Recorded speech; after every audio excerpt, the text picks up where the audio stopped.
कि 25 जुलाई 2025 को कैग ने विधानसभा में कैग की रिपोर्ट पेश की गई थी और उस कैग के अनुसार बिहार सरकार के केवल 10 विभागों में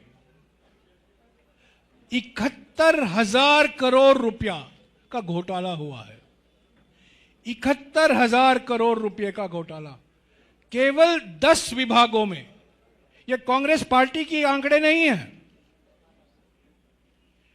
ये सीएजी के आंकड़े हैं, कैग के आंकड़े हैं जो विधानसभा में रखे गए हैं। 71,000 करोड़ रुपए का घोटाला।